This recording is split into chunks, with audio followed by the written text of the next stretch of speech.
예, 오늘 말씀의 제목은 삼손과 들릴라입니다. 너무 많이들 들어보셨겠죠. 요즘에는 하도 흔해서 이런 게 영화로 있었나라 할 정도로 그냥 다 아는 얘기라고 하는데 예전에 한 70년대 이럴 때는 이게 영화로 이렇게 있어서 예전 분들은 맞아, 그때 그런 영화가 있었지. 교회 안 다니시는 분들도 삼손 하면은 그 옆에 있던 여자 들릴라. 요즘 친구들은 이게 성경 얘기를 모르면 들라일라라고 하는 그 노래가 있었어요. 가사에 보면 그 남자가 이제 노래를 부르는 노래인데 보면 남자가 그 가사에 정신을 못 차립니다. 너 때문에 내가 막 지금 정신이 없어. 이런 얘기들 나오는데 우리가 그런 이야기로 잘 알고 있는 본문이에요. 다 알고는 있겠지만 오늘 문맥에서 하나님이 우리 각자 개인에게 하시는 말씀을 들을 수 있는 시간이 될 수 있기를 원합니다.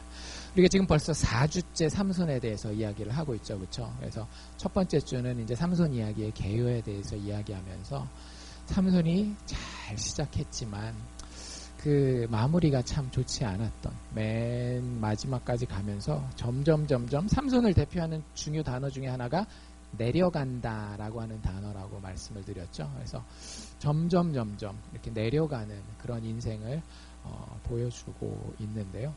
그렇게 되는 이유에 대해서 우리가 2주 전부터 살펴보고 있습니다. 그래서 첫 번째로 삼손의 행복이, 그리고 이제 삼손이 대표하는 이스라엘의 구원이 망가진 이유는 무질서한 사랑 때문이었죠. 우리는 사랑하면 그냥 다 좋다라고 생각할런지 모르겠지만 우리의 사랑이 하나님 앞에서 정확하게 우선순위가 정해져 있지 않으면, 질서가 없는 사랑이라고 한다면 그 사랑은 결국에 우리의 개인의 삶과 공동체의 회복을 망가뜨릴 수밖에 없다라는 이야기를 저희가 나눴습니다. 지난주에 저희가 두 번째로 살펴본 삼손이 그렇게 망가질 수밖에 없었던, 이스라엘에 그렇게 절망 가운데에 계속 거할 수밖에 없었던 이유는 통제되지 않은 미움이었어요. 우리의 마음 가운데에 성경에 보면 거룩한 미움도 있을 수 있다고 있는 이야기를 드렸습니다. 거룩한 미움, 거기서 나오는 거룩한 분노가 있을 수는 있지만 많은 경우에는 우리가 우리의 정의라고 하는 이름으로 포장하여서 우리의 미움을 통제하지 아니하고 절제하지 아니하고 복수의 복수를 점점 더해가는 그런 모습이 참 많다라는 것을 삼손의 이야기를 통해서 우리가 살펴봤습니다. 결국 그것이 삼손의 삶을 불행하게 만들었고 이스라엘의 구원도 그들에게서 멀어지게 만드는 것을 저희가 보게 되었고요. 오늘은 마지막 세 번째로 과연 삼손의 행복과 이스라엘의 구원이 어떻게 망가지는지에 대한 마지막 이유를 살펴보려고 합니다. 정답부터 말씀드리면 인간의 무능력이 삼손의 행복과 이스라엘의 구원을 망가뜨렸습니다. 인간의 무능력이 인간의 행복과 인간 공동체의 구원을 망가뜨립니다. 우리가 거기에 붙어 있는 한 우리에게 행복이라는 것은 존재하지 않고요. 우리에게 구원이라는 것은 그림의 떡일 수밖에 없습니다. 오늘 이야기를 한번 들어가서 보도록 하죠. 16장 1절에 이렇게 시작이 됩니다. 삼손이 가사에 가서 거기서 한 기생을 보고 그에게로 들어갔다라고 이야기를 합니다. 참 삼손이 하나님을 두려워하지 않은 것은 아시죠? 그렇죠? 삼손이 하나님의 축복을 그렇게 받았음에도 불구하고, 하나님의 특별 대우를 그렇게 받았음에도 불구하고 하나님을 두려워하지 않은 삶을 삽니다. 그리고 자기가 좋아하는 것을 계속해서 쫓아가요. 우리 사사기에 계속 나오는 주제지만 그때에 왕이 없으므로 사람들이 자기 눈에 보기에 좋은 대로 행하였더라. 근데 그것의 절정을 보여주는 인물이 사실은 이 삼손이라고 하는 인물이에요. 하나님을 두려워하지 아니하고 자기의 마음이 끌리는 대로, 자기의 눈이 원하는 대로 인생을 살 때에 참 아이러니한 건 뭐냐면, 삼손이 제일 꽂혔던 것 중에 하나가 뭐죠? 삼손 보면 이렇게 막 돈에도 그렇게 막 큰 관심이 있는 것 같지도 않고요. 명예도 큰 관심이 있는 것 같지 않아요. 뭐에 그렇게 꽂혀 있었어요? 여자에 이렇게 꽂혀 있어요. 여자를 너무너무 사랑합니다. 보면 여자가 나올 때마다 사랑했더라. 얼마나 많은 여자를 사랑하면서 다니는지 몰라요. 근데 하나님을 사랑하지 않고 하나님을 두려워하지 않고 자기 눈에 보이는 대로 여자를 사랑하면서 다닐 때에 여러분들 그 흐름을 한번 잘 보십시오. 삼손이 만나는 여자들이 점점 더 나쁜 여자들을 만납니다. 되게 신기해요. 삼손이 여자들을 계속해서 만나잖아요. 세상 사람들은 그렇게 얘기해요. 왜 요즘 젊은 친구들이 그 살아보고 결혼해야 더 잘 안다라고 이야기를 하잖아요. 근데 살아보고 결혼한 세상의 통계는 어떤지 아세요? 살아보지 않고 결혼한 통계보다 훨씬 더 만족도라든지 이혼율에 있어서 부정적인 방향으로 결과가 나타나요. 삼손도 여자를 경험하면 경험할수록 더 좋은 여자를 만나야 될 것 같잖아요. 그런데 삼손이 여자를 경험하면 경험할수록 자기가 이 여자가 좋다라고 생각하는 그 생각에 빠지면 빠질수록 삼손은 점점 더 나쁜 여인을 만나게 됩니다. 삼손은 처음에 만난 여자부터 사실은 하나님이 기뻐하지 않는 여자였어요. 그래도 여러분들 오늘 보시면 아시겠지만 그때 처음 만난 그 여자가 삼손의 인생에서는 제일 괜찮은 여자였습니다.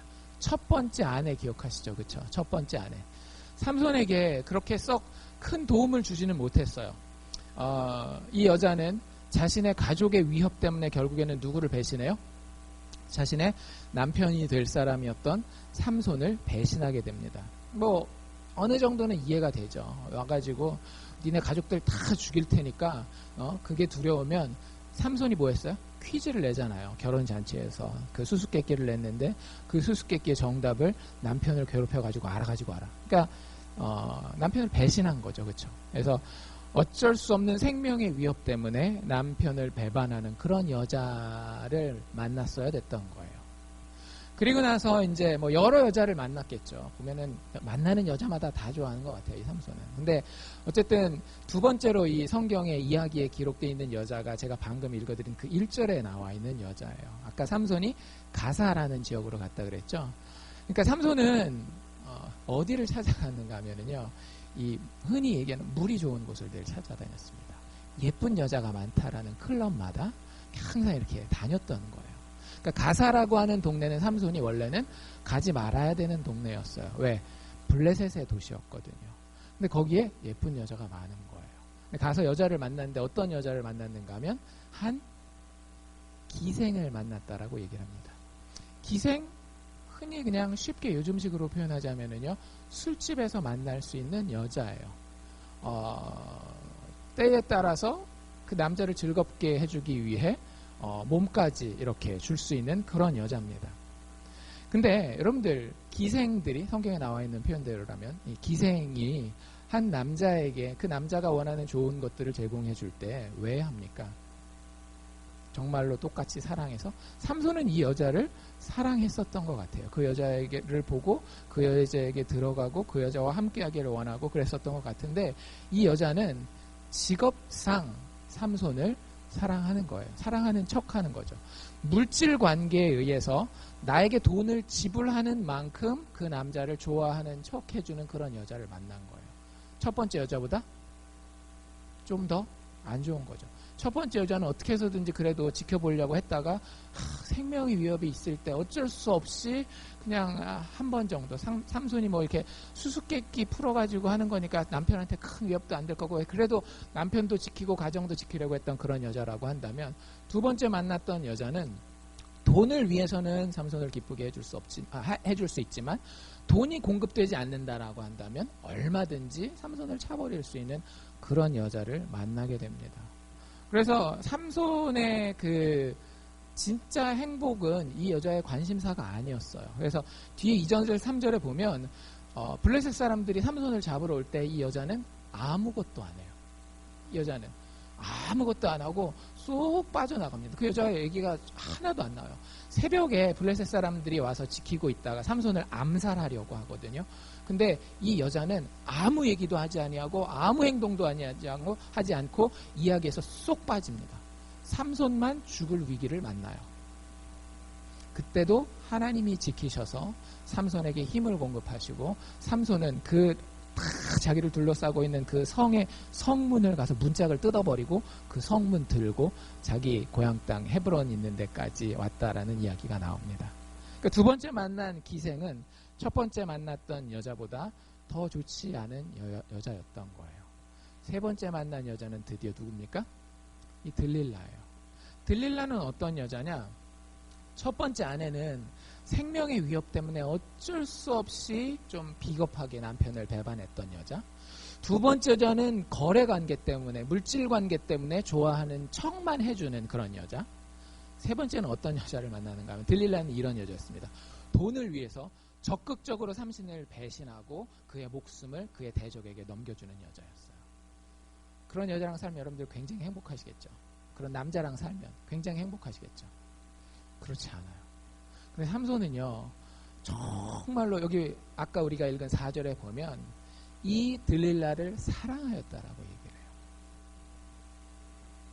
하나님을 두려워하지 않잖아요. 우리가 다시 그 전전주로 넘어가면 하나님을 우선순위에 두지 않는 무질서한 사랑은요, 우리를 이렇게 계속해서 점점 더 나쁜 상황으로 끌고 간다라고 하는 사실을 알아야 됩니다.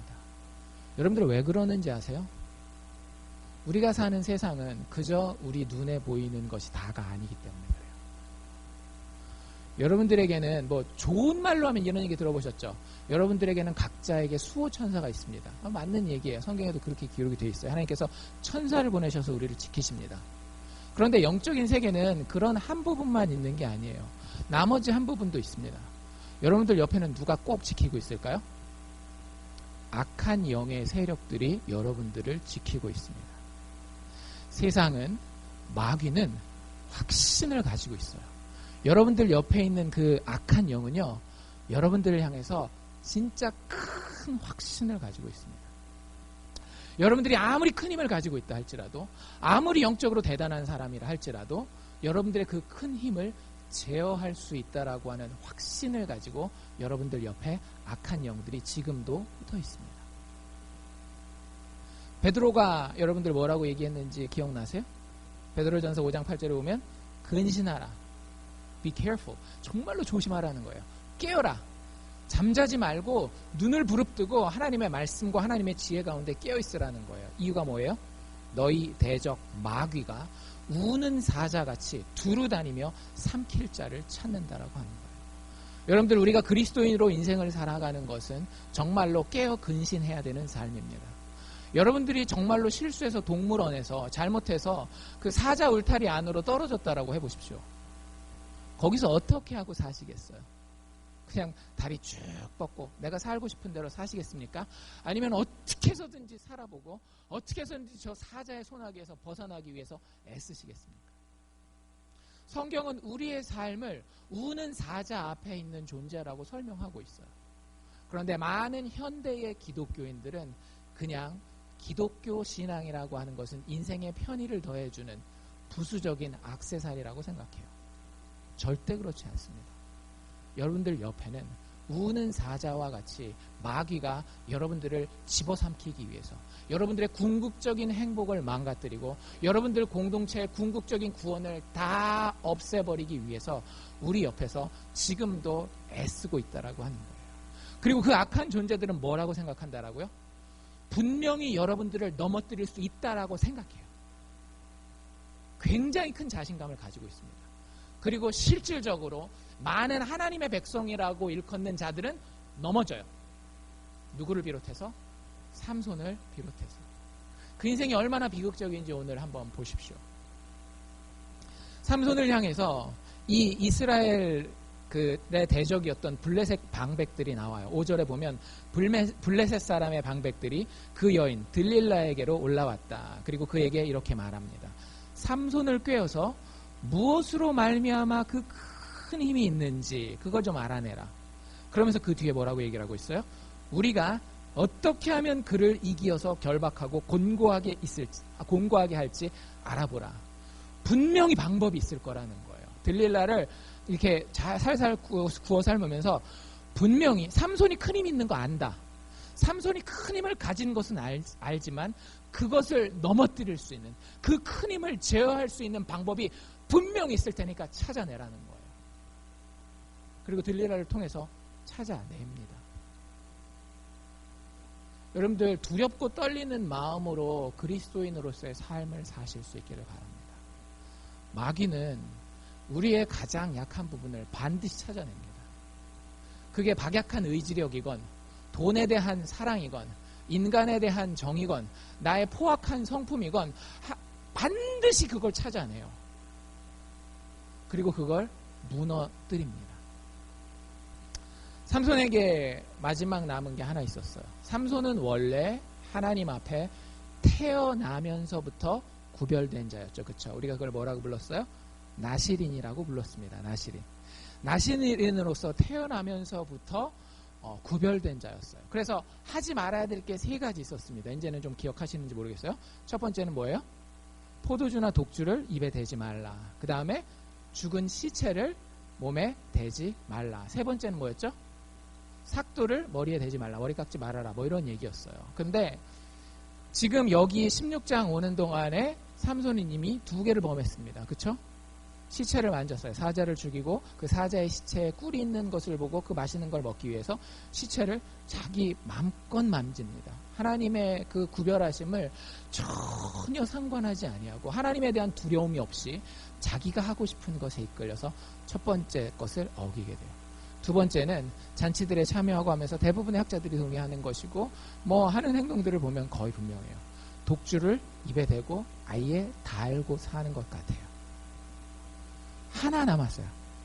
꼴랑 하나 남았습니다. 뭐 남았어요? 머리 깎는 거. 그거 하나 남은 거예요. 여러분들 삼손이 지금 착각하고 있는 게 보이세요? 내가 그래도 나름대로는 하나님 앞에서 선을 지키면서 거룩한 구별된 자로 살고 있어. 이렇게 생각하는 거예요. 세 가지 중에 두 가지 여기고 한 가지 남았는데 그래도 내가 이거는 지키잖아 라는 생각을 가지고 하나님 앞에서 자기가 하나님의 축복 가운데 있는 인생이라고 생각하고 믿으면서 살고 있어요. 여러분들 뭘 보면 아는지 아세요? 제 얘기가 아니라 성경을 보면 그런 힌트가 나와 있습니다. 삼손에게 지금 하나님의 함께 하심의 가장 큰 증거는 뭐예요? 힘이에요. 그쵸? 이거는 초자연적인 힘입니다. 여러분들 여기 불이 났다. 아무리 불이 났다라고 해서 여러분들 중에 저 앞문 철문 만약에 잠겨 있는데 뜯어가지고 나가실 수 있는 분이 있으시겠어요? 만약에 뜯어가지고 나간다라고 하면 그 사람은 초인이에요. 요즘식으로 얘기를 하면 그 만화 마블 시리즈 이런 데 나오는 히어로들입니다. 영웅들이란 말이죠. 초자연적인 힘이에요. 그게 삼손에게 여전히 있었어요. 지체를 만졌음에도 불구하고 포도주와 독주를 입에 댔음에도 불구하고 삼손에게는 하나님의 함께 하심의 증거가 있었던 거예요. 그것 때문에 삼손이 착각한 거예요. 삼손은 하나님의 은혜를 자신을 합리화하는 데 사용했습니다. 내가 그래도 뭘 지킨다라는 거예요. 머리는 안 깎았잖아. 내가 교회 다니면서 이것저것 다 해도 요거 하나는 안 했잖아. 주일날 하나만은 내가 꼭 지키잖아. 그러니까 하나님이 뭐 내 사업도 잘 되게 해주시고 우리 가정도 평안하게 해주시고 나를 건강하게 해주시고 하나님 나와 함께 하시는 증거야. 내가 최소한 주일 예배는 지켰으니까. 여러분들 꼭 기억하십시오. 하나님의 인내하심이 내가 맞다라는 것을 증명하는 건 아닙니다. 다시 한번 기억하십시오. 하나님은 참으셔요. 하지만 하나님이 참는다라고 하는 것이 내가 맞다라는 것의 증거는 아니라고 하는 거예요. 우리가 지금 쭉 보시면 아시잖아요. 지금 삼손이 제대로 맞게 행하고 있습니까? 절대 그렇지 않아요. 지금 마지막 구석까지 다 몰려있는데 자기만 모르는 거예요. 삼손은 절대 바른 자리에 서 있지 않았습니다. 하지만 그가 가졌던 착각은 뭐라고요?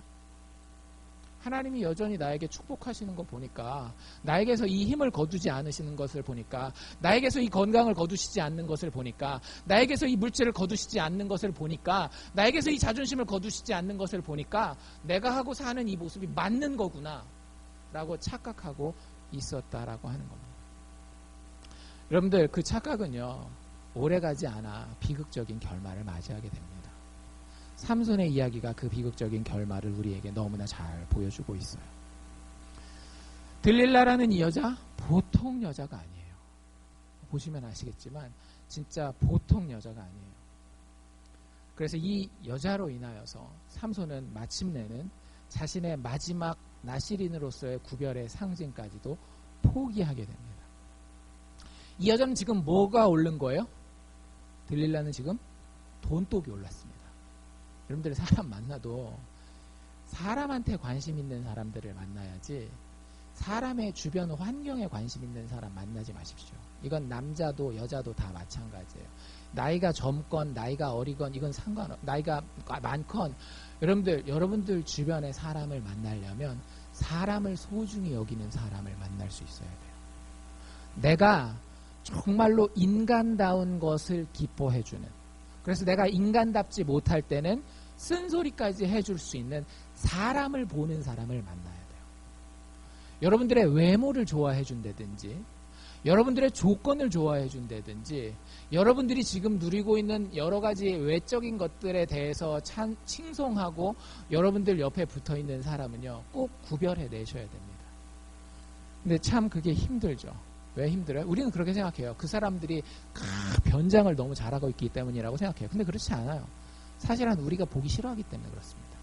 우리는 늘 뭘 보고 싶어요?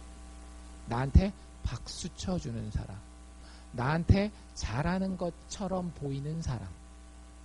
우리의 진심은 그걸 원하지 않지만 우리의 겉사람은 그걸 원하거든요. 나한테 그냥 잘해주는 사람, 나한테 인간적인 관심이 아니라 환경적인 관심을 가지고 쉽게 나의 행동 여하에 따라서 나를 찬송해 줄 수 있는 사람. 여러분들 사람을 옆에다 두려면 어떤 사람 두셔야 되는가 하면요, 나의 마음의 여하에 따라 나를 판단해 줄 수 있는 사람을 만나야 됩니다. 내 마음이 정말로 고든 마음이고 바른 마음이고 아름다운 마음일 때는 나한테 땡전 한 푼 없어도 나를 사랑해 줄 수 있는 사람. 내 마음이 정말로 악으로 가득 차 있고 분노로 가득 차 있고 정말로 잘못된 생각들로 가득 차 있을 때에는 그 마음을 보고 당신 그게 아닙니다. 하나님이 기뻐하시는 인간의 모습이 아닙니다. 라고 내 마음이 옳건 그르건 이 마음을 봐줄 수 있는 사람을 옆에다가 둬야 되는 거예요. 삼손은 옆에 어떤 사람을 뒀더라고요? 마음을 보는 사람이 아니라 그 환경을 보는 사람을, 그것도 아주 강적을 만났어요. 들릴라는 흔히 얘기하는 식으로 돈독이 잔뜩 올라있는 사람이었습니다. 블레셋 방백들이 왔을 때에 이 여자에게 들릴라에게 이렇게 얘기를 해요. 네가 만약에 그를 이길 수 있는 방법을 우리에게 알려주면, 5절 맨 뒷부분인데요, 그리하면 우리가 각각 은 1,100을 너에게 주리라. 1,100 3개 정도를 얘기를 하는 건데 잘 모르시니까 대충 이렇게 생각하시면 돼요. 한 30파운드? 한국 킬로그램으로 따지면 15kg 정도 되는 거예요. 뭐 쌀이 30파운드면 뭐 얼마 안 되겠지만 뭐가 30파운드래요? 은이 30파운드예요. 게다가 그걸 한 사람이 주는 게 아니라 우리가 각자 30파운드씩 너한테 은을 주겠대요. 그 당시에 블레셋은 최소 5개의 도시국가로 이루어져 있었습니다. 그러니까 5명만 은 30파운드씩 가지고 오면 얼마가 되는 거예요? 거의 150파운드에서 200파운드가 되는 거예요. 여러분들 몸무게 여기 200파운드 되시는 분 있을 수도 있고 없을 수도 있는데, 저는 200파운드 되려면 아직 멀었어요. 제 몸무게보다도 더 무거운 은을 준다 그러니까 들릴라가 눈이 번쩍 띈 거예요. 이거는 무슨 일이 있어도 해야 되는 거야. 이거 잡아야 되는 게 진짜 신본 거야. 신봤다. 이게 이 남자만 팔아 넘기면 내가 평생 호의호식할 수 있겠다라는 생각을 한 거예요. 참 불쌍하죠. 여러분들 주변에 이런 사람들이 있으면 얼마나 힘들겠어요. 친척 중에, 심지어는 가족 중에, 친구 중에 이런 사람들을 정말 자주 만나는 것 같아요. 제가 목사라서 그런지 모르겠지만 주변에 정말 안타까운 얘기들 보면 사람을 좋아해서 사람을 만나는데 그 사람의 조건 때문에 그 사람을 만나는 사람, 그 사람의 마음 때문에 그 사람을 만나는 것이 아니라 하나님이 지어놓은 하나님의 형상으로서 그 사람을 만나는 것이 아니라 인간을 물질로서 바라보고 그 사람을 만나는 그런 사람들이 옆에 있는 경우가 너무 많은 것 같아요. 삼손이 그 중에서도 아주 심한 케이스에 걸렸는데요. 바로 그 다음 날부터 실천에 들어갑니다. 6절에 보면 들릴라가 삼손에게 이렇게 얘기를 했대요. 당신의 큰 힘이 무엇으로 말미암아 있으며 어떻게 하면 능히 당신을 결박하여 곤곡해 할 수 있을지 내게 말하라. 여자가 아주 단도직입적입니다. 저 같았으면 가서 돌려서 얘기할 것 같아요. 삼손, 당신 힘이 너무 세서 진짜 멋있어. 나 그게 너무너무 좋아. 근데 혹시 그 힘이 사라지면 내가 보호해줘야 되잖아. 그래서 그 비밀을 다른 사람이 알면 안 되니까 내가 당신한테 그렇게 하지 못하도록 당신을 보호하도록 나한테만 그 비밀을 좀 알려줘. 그러면 내가 그 비밀을 지키고 당신이 혹시 위기를 당하면 당신을 꼭 지켜줄게. 이렇게 얘기를 했을 것 같아요. 아무리 속마음이 그래도. 근데 이 여자는 어떻게 했다라고요? 삼손. 도대체 왜 이렇게 힘이 센 거야? 어떻게 하면 당신을 힘들게 하고 이렇게 묶어가지고 딴 사람한테 넘길 수 있을까? 아주 대놓고 얘기를 하는 거예요. 삼손이 근데 어떻게 해요? 진짜 눈이 멀었죠. 사랑의 눈이 멀었어요. 거기다 대고 대꾸를 합니다. 아니 제가 삼손이었다면 일단 화부터 버럭 냈을 것 같아요. 너 뭐야? 지금 나를 이용해 먹으려고 나랑 지금 이렇게 사귀는 거야? 이런 얘기부터 하여튼 목소리부터 엄청 올라갔을 것 같아요. 삼손 힘도 좋으니까 때릴 수도 있었겠죠. 근데 삼손은 그렇지 않아요. 이게 약간의 신앙적인 또 양심은 있어가지고 마지막 그걸 얘기할 수는 없고 그렇다고 이 여자한테 그냥 얘기 안 할 수도 없고 그러니까 말을 꾸며내죠. 아마 삼손 진짜 꿈에도 몰랐을 거예요. 그냥 내가 요 한 자리만 넘어가면 되겠지라고 생각했을 거예요. 왜 이렇게 힘이 세냐? 어떻게 하면 힘이 약해지느냐? 그 질문에 대해서 이렇게 대답을 합니다. 마르지 않은 푸른 칡 7가닥을 가지고 와서 나를 꽁꽁 묶어놓으면 나를 붙잡아다가 이렇게 넘겨줄 수 있을 거야. 이렇게 얘기를 해요. 여러분들 칡이 얼마나 질긴지 혹시 아시나요? 예전에 저희 아이들 어렸을 때 저희는 이렇게 산에 다니면서 놀았거든요. 애들이랑 산에 가서 하루는 칡을 캔 적이 있어요. 요만큼 칡뿌리가 칡 잎사귀 모양은 제가 알거든요. 그래서 칡 잎사귀 모양을 보고 칡뿌리를 요만큼 있어서 이거 가져갔죠. 제가 어렸을 때 칡을 먹었던 그 기억이 있어서 저희 아이들한테 칡의 맛을 알려주려고 굉장히 쓰지만 쓴 게 또 건강에 좋잖아요. 해가지고 그거를 뽑으려고 했는데 저는 늘 가공돼 있었던 칡만 먹었던 거예요. 칡차 같은 거 먹으면. 그래서 그 자연산 칡을 처음 봐서 이렇게 뽑는데요. 와, 칡이 끝이 없어요. 제 손가락 두께보다도 좀 얇은 칡이었는데 쭉쭉 뽑는데 안 뽑아져요. 너무 길어가지고 이렇게 팠는데 저기까지 팠어요, 나중에. 그리고 그게 끊으려고 그래도 도저히 안 끊어져요. 그런 칡으로, 생칡으로 7번을 꽝꽝 묶어놓으면 아무리 삼손이라 할지라도 이게 힘들 것 같다. 게다가 약간 주술적인 의미 있잖아요. 다른 것도 아니고 이제 프레쉬한 그 칡으로 탁 묶으면 뭔가 주문같이 삼손을 묶을 것 같다. 왜냐하면 이 사람이 가진 힘 자체가 자연적인 힘이 아니잖아요. 초자연적인 힘이기 때문에 어떤 그런 마법적인 요소까지 생각해가지고 나름대로 들릴라가 생각을 한 거예요. 근데 삼손은 전혀 그것에 대해서 이걸 설마 나한테 실천하리라는 생각을 처음에는 못했을 것 같아요. 상식적으로라면. 여러분들 그러면 진짜 얘기해 주겠어요? 안 해줄 것 같잖아요. 근데 딱 일어나 보니까 어떻게 돼요? 책으로 다 묶여있는 거예요. 그리고 그 여자가 뭐라고 불러요? 뭐라고 얘기를 해요? 블레셋 사람들이 도착했어요! 라고 이야기를 하는 거예요. 시험을 해보는 거죠. 근데 블레셋 사람들이 실제 와서 숨어 있었거든요. 블레셋 사람들이 도착했어요! 그랬더니 어떻게 해요? 두두두두두두두두 어디? 그걸 보고 이 여자가 어떻게 해요? 다행이다가 아니라 굉장히 실망합니다. 그리고 나서 삼손에게 이렇게 얘기를 하죠. 10절입니다. 들릴라가 삼손에게 이르되 여보시오 당신이 나를 희롱하였습니다. 삼손이 이 여자를 희롱한 거래요.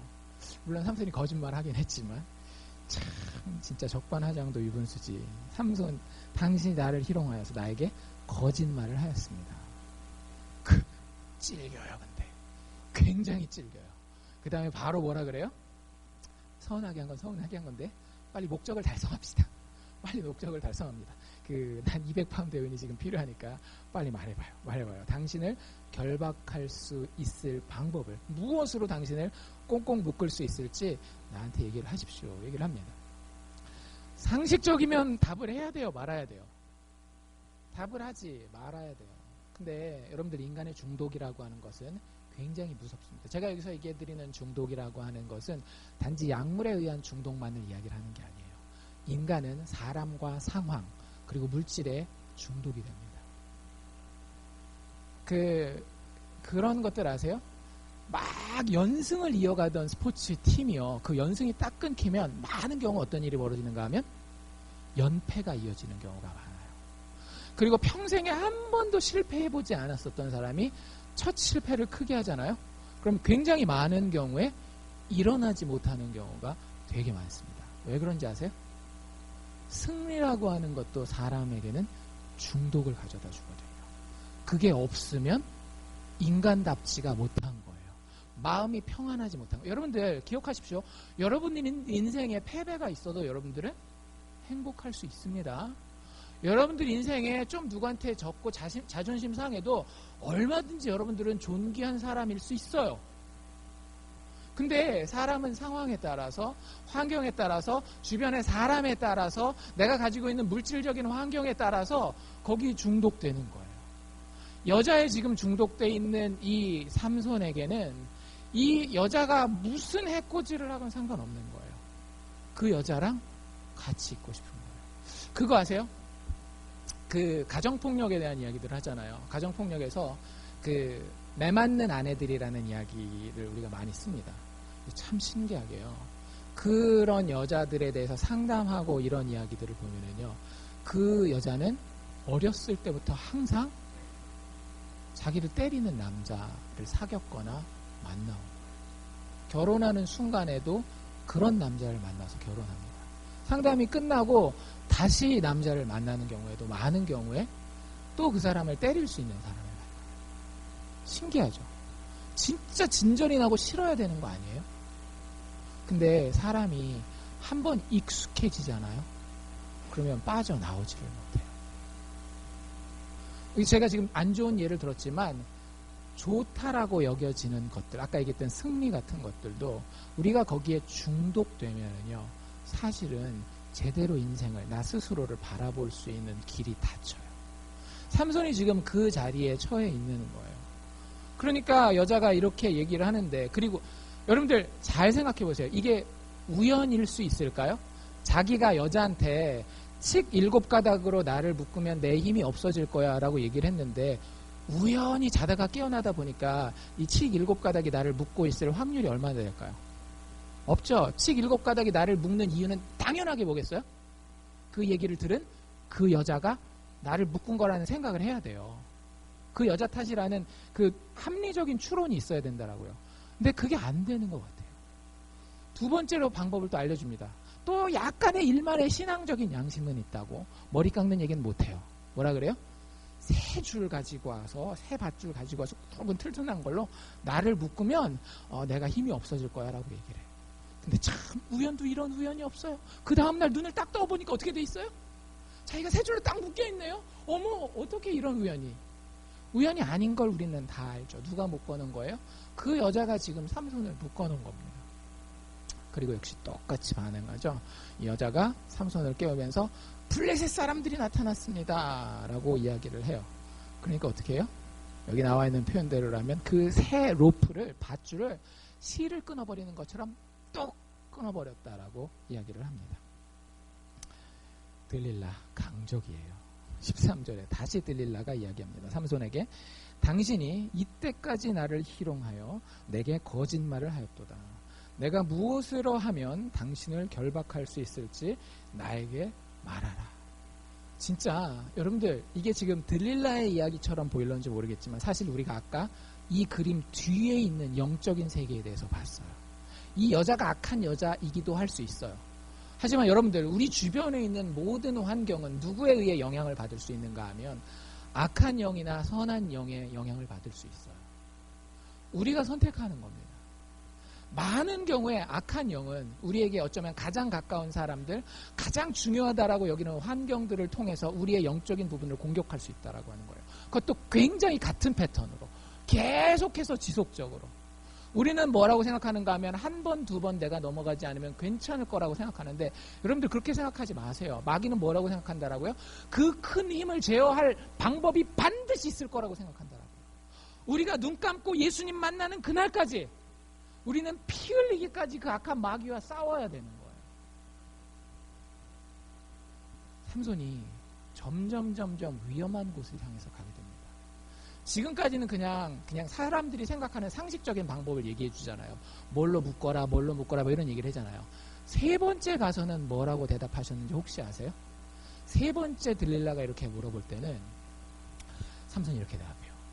만일 나의 머리털 7가닥을 위선 위에 섞었자면, 위선은 그 배틀 있죠. 옛날에 그 천 짜는 직조기 있잖아요. 그 천 짜는 데다가 실 놓는 데다가 내 머리카락 7가닥을 넣어서 같이 이렇게 해놓으면 내가 힘이 다 빠질 것이다. 저 어렸을 때 이게 그 머리카락 7가닥인 줄 알았어요. 그래가지고 이거 잘못해서 일어나다가 머리카락 빠지면 어떡하지? 삼손 위험한데 이렇게 생각했는데 그 영어 성경을 보시면 아시겠지만 브레이드라고 돼 있어요. 브레이드가 뭔지 아시죠? 머리 이렇게 따가지고 이렇게 한 거. 흑인 친구들 중에 머리 많이 딴 친구들 있잖아요. 그런 것들로 그러니까 헤어스타일이 굉장히 패셔너블 했던 것 같아요. 제가 얘기했잖아요. 이 삼손은 뭐다? 래퍼다. 요요 하면서 머리도 이렇게 딱 따고 그렇게 하고 다녔던 친구, 굉장히 멋도 냈던 친구였던 것 같은데 그 머리카락 7을 직조 틀에다가 배틀에다가 놓고 같이 짜면 힘이 없어질 것이다 라고 이야기를 해요. 여러분들 이 앞에 두 번이라는 건 이제 좀 다르다는 게 보이세요?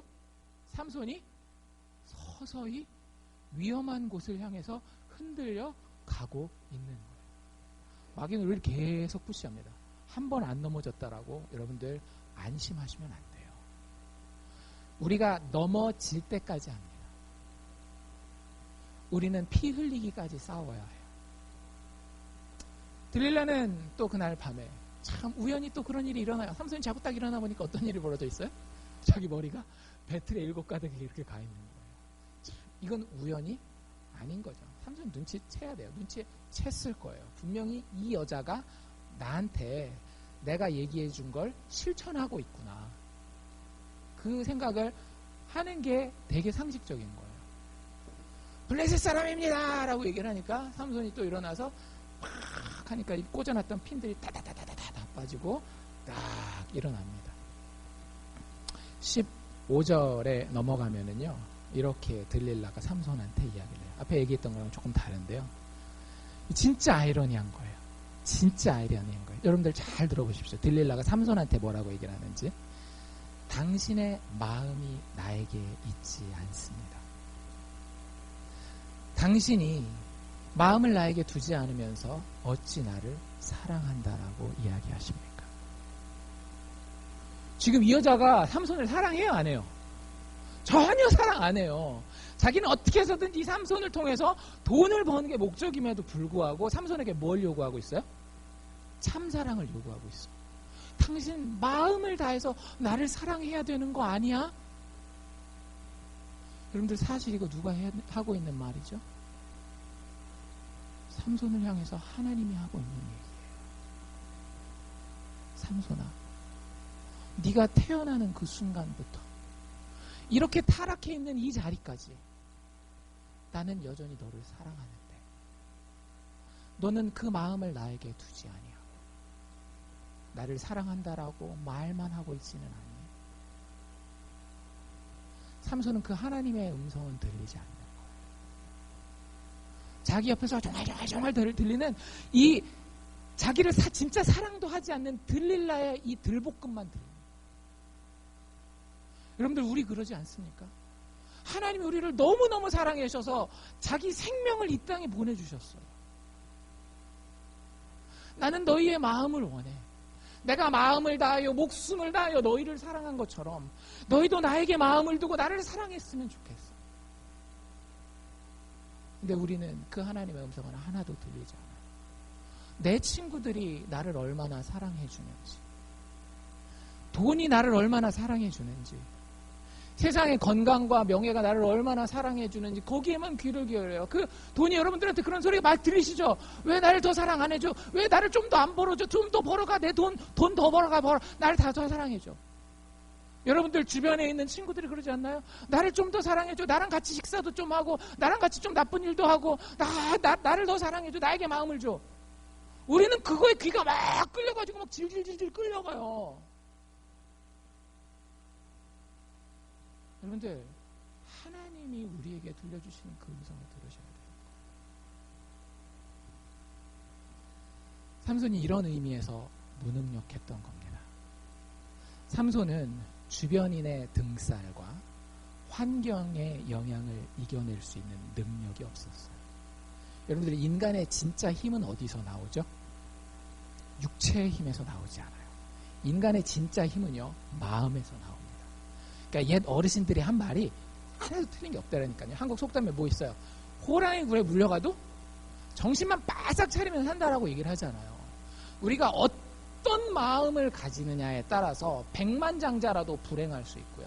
어떤 마음을 가지느냐, 내 통장에 100불, 50불밖에 없어도 행복하고 용감하게 살 수 있어요. 마음가짐이 어떠냐가 중요한 건데, 사람에게는, 특별히 오늘 우리가 보고 있는 이 삼손에게는 그 주변의 환경을 이겨낼 수 있는, 그 주변의 환경을 극복할 수 있는, 나의 낮은 잔고와 나의 지금 보잘것없는 상황을 뛰어넘는 영광 가운데 갈 수 있는 마음의 용기를 가질 수 있는 능력이 없었던 거예요. 육체의 힘이 그렇게 대단했음에도 불구하고 삼손이 지금 여기 어떻게 되는지 보세요. 삼손을 누가 죽이겠습니까? 삼손을 누가 죽이겠어요? 지금까지 블레셋 사람들이 그렇게 삼손을 죽이려고 그랬는데 죽였어요? 못 죽였어요? 못 죽였잖아요. 오히려 삼손이 블레셋 사람들을 죽이잖아요. 근데 삼손이 자기 스스로 얘기해요. 뭐라고? 죽겠다고. 여기 나와 있는 거예요. 16절에 날마다 그 말로, 이 들릴라의 그 말을 얘기를 하는 거예요. 날마다 들릴라가 그 말로 삼손을 재촉하고 조르니까 삼손의 마음이 번뇌하여서 어떻게 되었다? 죽을 지경이 됐다라는 거예요. 여러분들, 그래서 피어 프레셔가 무서운 겁니다. 내 주변에 있는 사람들의 등살, 내 가족들의 말, 내 친구들의 말, 내 또래 집단의 말, 이런 것들이 제대로 된 방향일 때는 도움이 될 수가 있겠지만, 여러분들, 일단 영적인 시각에서 믿지 않는 사람들이 나한테 계속하는 말은요, 장기적으로 영원이라고 하는 측면에서는 절대 나한테 도움이 되지 않아요. 근데 어때요? 여러분들한테 한 번만 얘기하고 말던가요? 한 잔만 해. 안 해요, 오늘은. 그 다음날은 그럼 얘기 안 하나요? 하잖아요. 한 모금만 펴봐. 그 얘기하면은, 그 다음에는 뭐 만나면은, 지난번에 안 핀다 그랬으니까 이제 그래요? 안 그래요. 군대에서 제가 있을 때 보면 사병들 중에 예수 잘 믿는다라고 왔다가 술, 담배 다 배우고 나가는 애들이 있어요. 스트레스 받아서? 물론 스트레스 받아서 그럴 수도 있죠. 근데 다 누가 시켜요? 고참들이 시켜요. 처음에는 막 맞고 안 하고 막 이러다가도 나중에 하라니까 등살을 못 이겨서 그냥 하는 거예요. 그거 안 해도 삽니다. 그러지 않나요? 마약 안 해도 얼마든지 행복할 수 있어요. 그 마약을 해야, 술을 마시고 좀 기분이 거해야 그 행복을 모르는 거예요. 행복은요, 우리의 마음이 하나님과 하나님이 허락하신 것에 만족할 때에 우리에게 주어지는 것이지, 주변의 세상이 말하는 조건들이 나에게 이루어졌을 때 찾아오는 게 아니거든요. 근데 주변은 그렇게 얘기하지 않아요. 그래서 우리를 어디까지 몰고 가요? 그렇게 하지 않으면 죽을 것 같은 상태까지 우리를 몰아간다라는 거예요. 우는 사자 같다라는 게 이런 겁니다. 여러분들, 의도적으로라도 끊을 건 끊으세요. 내가 자꾸 SNS 미디어, 뭐 페이스북이라든지 뭐 인스타그램이라든지 이런 거, 아니면 인터넷 뉴스라든지 이런 거 봐가지고 자꾸 세상적인 생각하고 세상적인 거 부러워하고 세상적인 것만 고민하고 있다면 여러분들 끊어놓고 내려놓으세요. 그 얘기 안 들어도 살아요. 제가 아는 진짜로 좋은 학교 다니고 좋은 직장 가진 사람들 중에 거기 그렇게 빠져있는 사람 많지 않더라고요. 충분히 행복하고 세상 사람들이 보기에도 뭐 떵떵거리면서 잘 살더라고요. 믿고 안 믿고를 떠나서. 왜 그거 다 들어야 되고 왜 그 사람들이 하는 거 다 해야 됩니까? 그럴 이유가 전혀 없어요. 그런데 안타까운 것은요, 저를 포함해서 우리 모두는요, 그 등살을 이겨낼 능력이 그렇게 별로 없다라고. 여러분들, 애들을 망칠 수 있는 쉬운 방법을 알려드릴까요? 좋지 않은 환경에 애들을 이렇게 풀어놔 보십시오. 좋지 않은 친구들, 물론 꼭 사람이 다 악한 것만은 아니겠지만 우리 아이는 그래도 교회 다니니까 괜찮겠지 하고 마약하는 친구들이랑 이렇게 다 붙여놓는다든지 어떤 일이 벌어질 것 같으세요? 바로 넘어갑니다. 세상의 유혹 앞에 결국은 저도 여러분도 견뎌내기가 힘들어요. 아무리 기적적인 초자연적인 힘을 가지고 있었던 삼손도 마귀의 공격 앞에는 그저 무능력할 뿐이라고 하는 거예요. 또 어떤 무능력을 삼손이 가지고 있었느냐? 자신을 진정으로 사랑해주지 않는 것을 사랑할 수밖에 없는 무능력을 가졌어요. 여러분들 그런 경험 있으세요? 이 사람이 나를 진짜 사랑해줄 사람이 아니에요. 친구 관계일 수도 있고 남녀 관계일 수도 있고, 근데 그 사람을 따라다닐 수밖에 없어요. 그 사람은 그냥 옆에 있고 싶어요. 궁극적으로 이 사람이 나를 사랑하지 않는다라는 것을 아는데도, 사랑해줄 수 없다라는 것을 아는데도, 우리가 돈을 쫓아다니고 명예를 쫓아다니면 여러분들 그게 우리를 사랑해줄 수 없어요. 근데 참 안타깝게도 우리는 그걸 사랑해서 삼손이 지금 그러고 있잖아요. 들릴라를 어떻게 했다? 사랑했다라고. 들릴라를 사랑했다라고. 사랑해줄 수 없는 그 존재를 쫓아다니면서 사랑하는 그 무능력. 오히려 이 존재는 그 존재에게 나의 진정을 토해내면 어떻게 해요? 나를 파멸시켜요. 나를 파멸시켜요. 그게 인간을 통한 경험일 수도 있고요.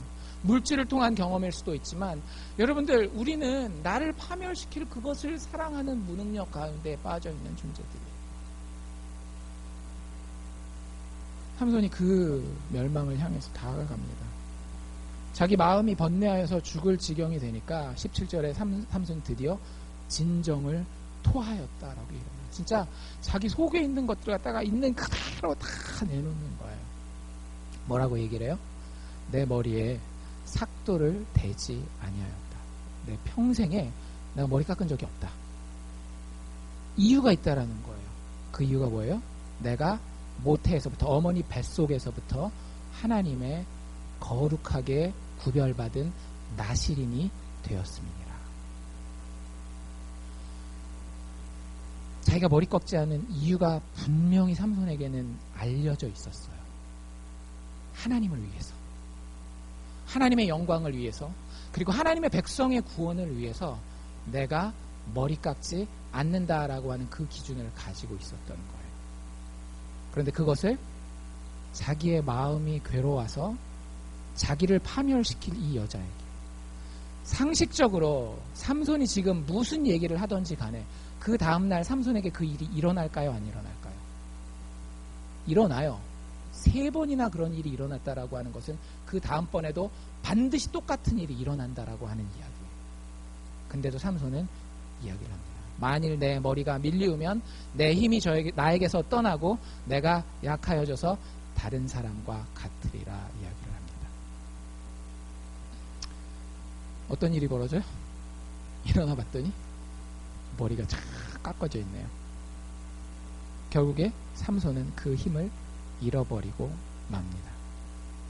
삼손을 옆에서 들릴라가 1차적으로 시험을 해보거든요. 착 해봤는데 평상시에 느껴지던 그 힘이 아닌 거예요. 그 힘이 없어졌더라.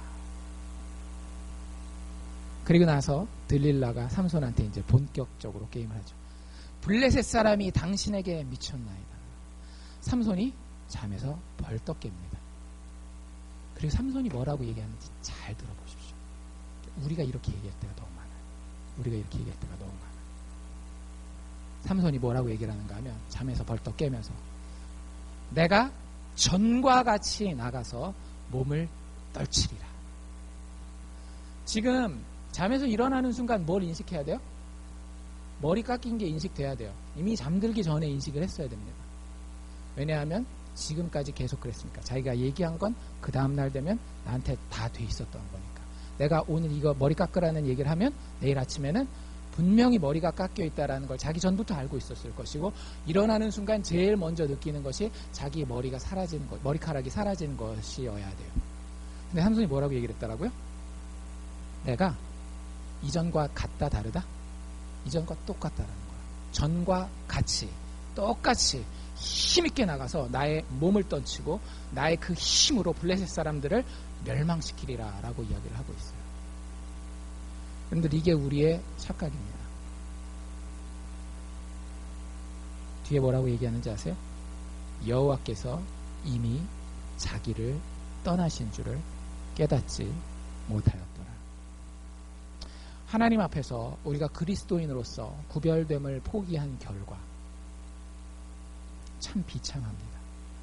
하나님이 우리를 떠나시면 삼손이 경험했던 것을 우리도 그대로 경험하게 돼요.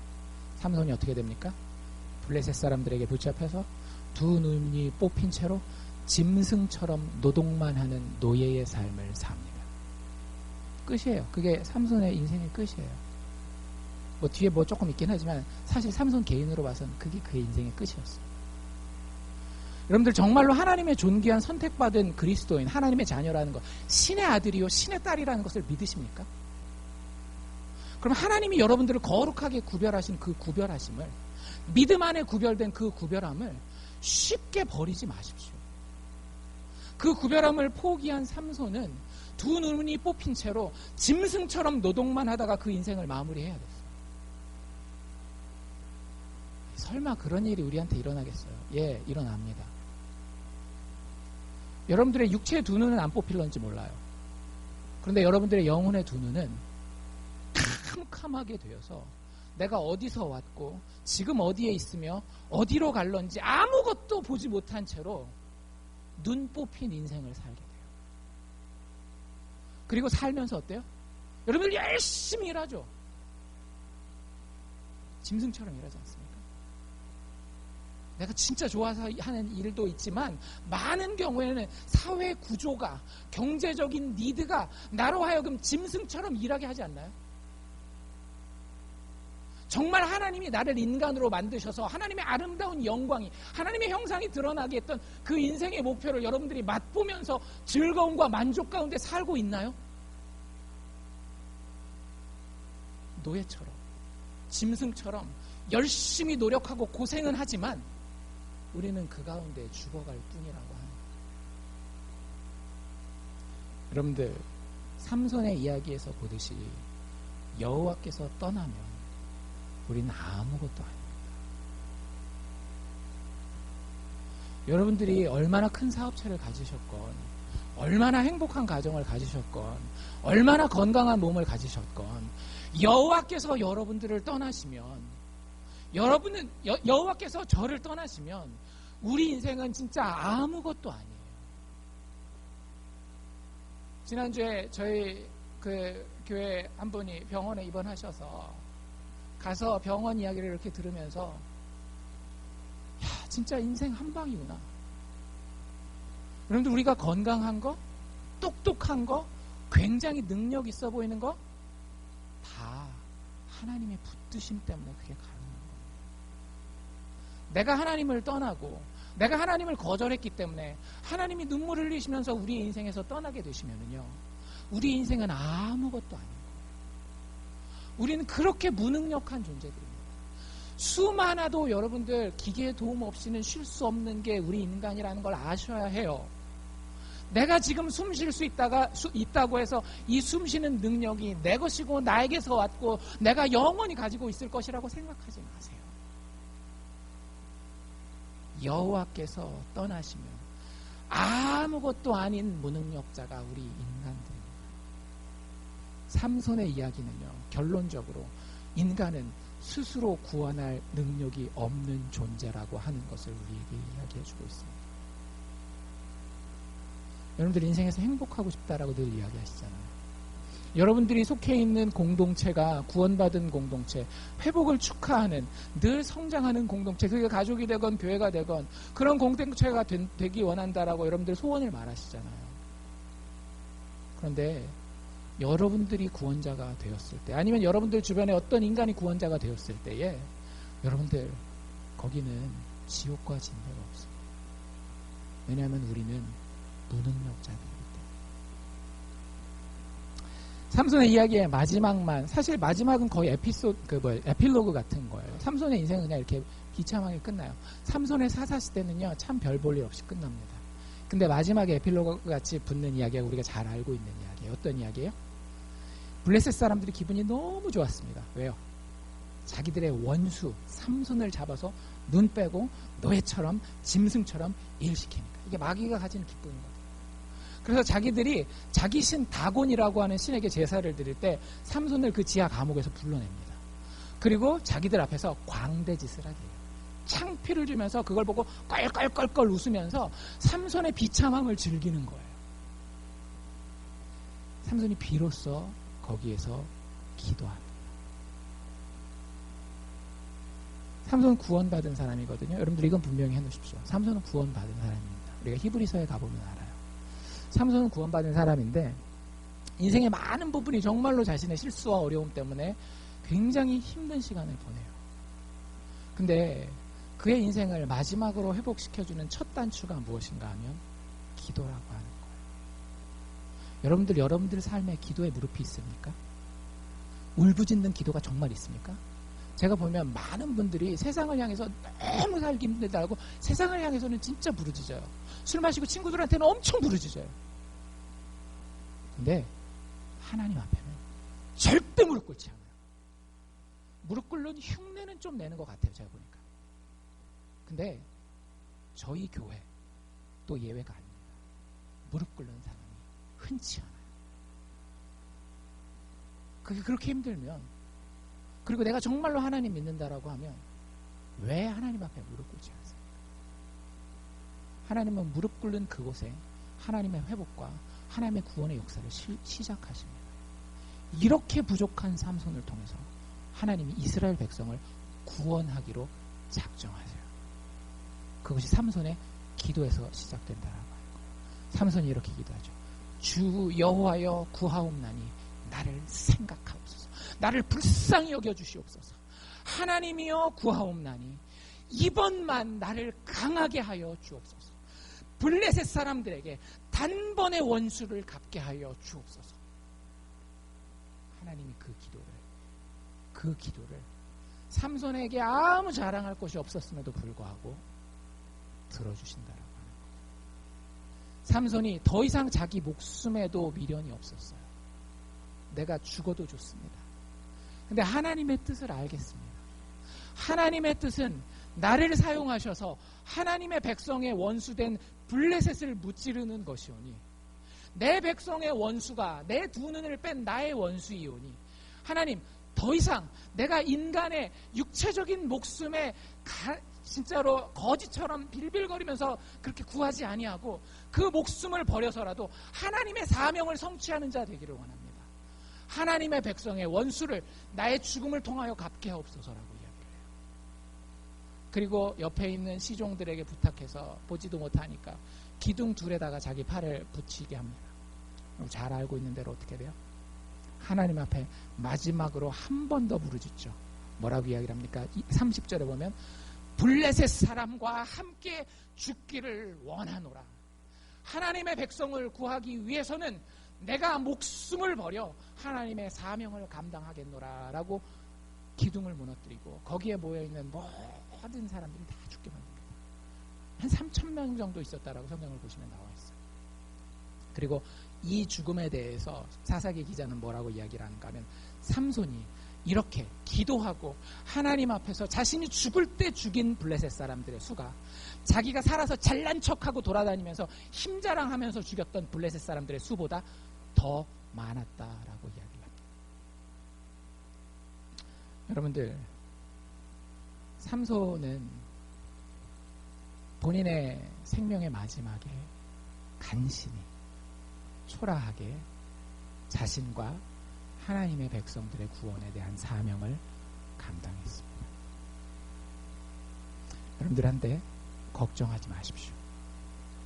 우리에게는 삼손보다 더 큰 완전한 사사가 있습니다.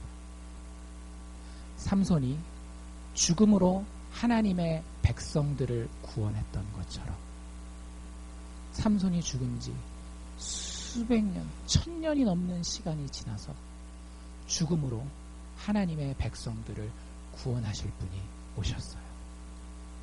그분의 이름은 예수 그리스도입니다.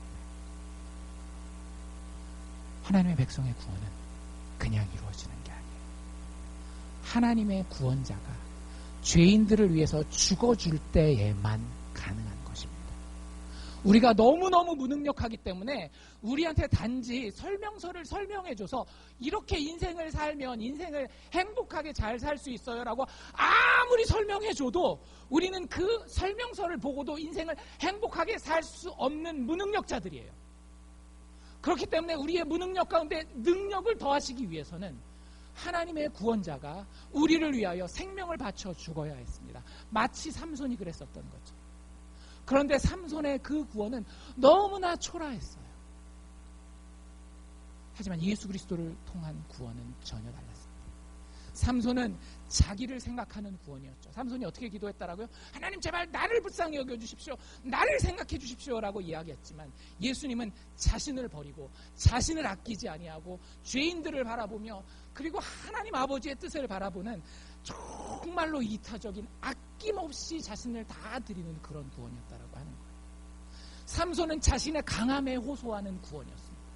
하나님 나로 이번만 강하게 해주십시오. 내가 한 번만 더 강하면 하나님의 백성들을 구원할 수 있겠습니다. 여러분들 삼손이 그랬기 때문에 삼손 주변에는 하나님의 백성들이 갈 수가 없었던 거예요. 삼손이 너무나 강했기 때문에 삼손 주변에는 아무도 갈 수 없었던 거예요. 비록 그가 구원자였음에도 불구하고. 하지만 예수의 구원은 강함에 의해서 이루어지는 구원이 아니라 낮아짐과 겸손에 의해서 이루어지는 구원이라고 하는 거죠. 예수는 이 땅까지 자신을 낮추시고 이 땅에서 또 가장 낮은 곳인 무덤까지 자기를 낮추셔서 우리를 구원하기로 겸손하게 구원하기로 작정하셨다라고 하는 거예요.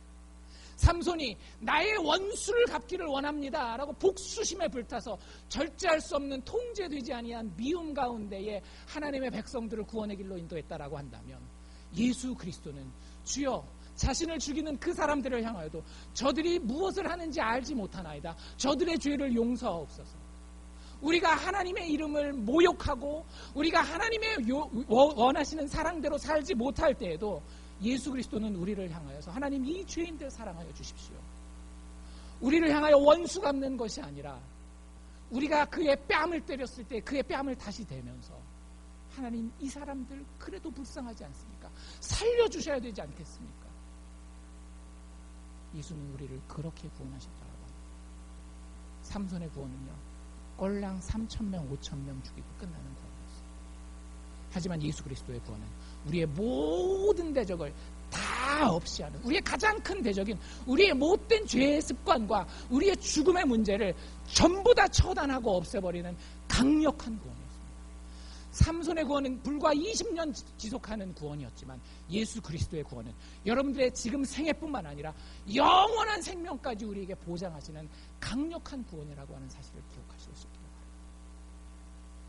삼손의 이야기를 통해서 여러분들 스스로에게 실망하시고 예수 그리스도에게서 소망을 찾는 하나님의 지혜자들 다 되시기를 주의 이름으로 축원합니다. 기도합시다.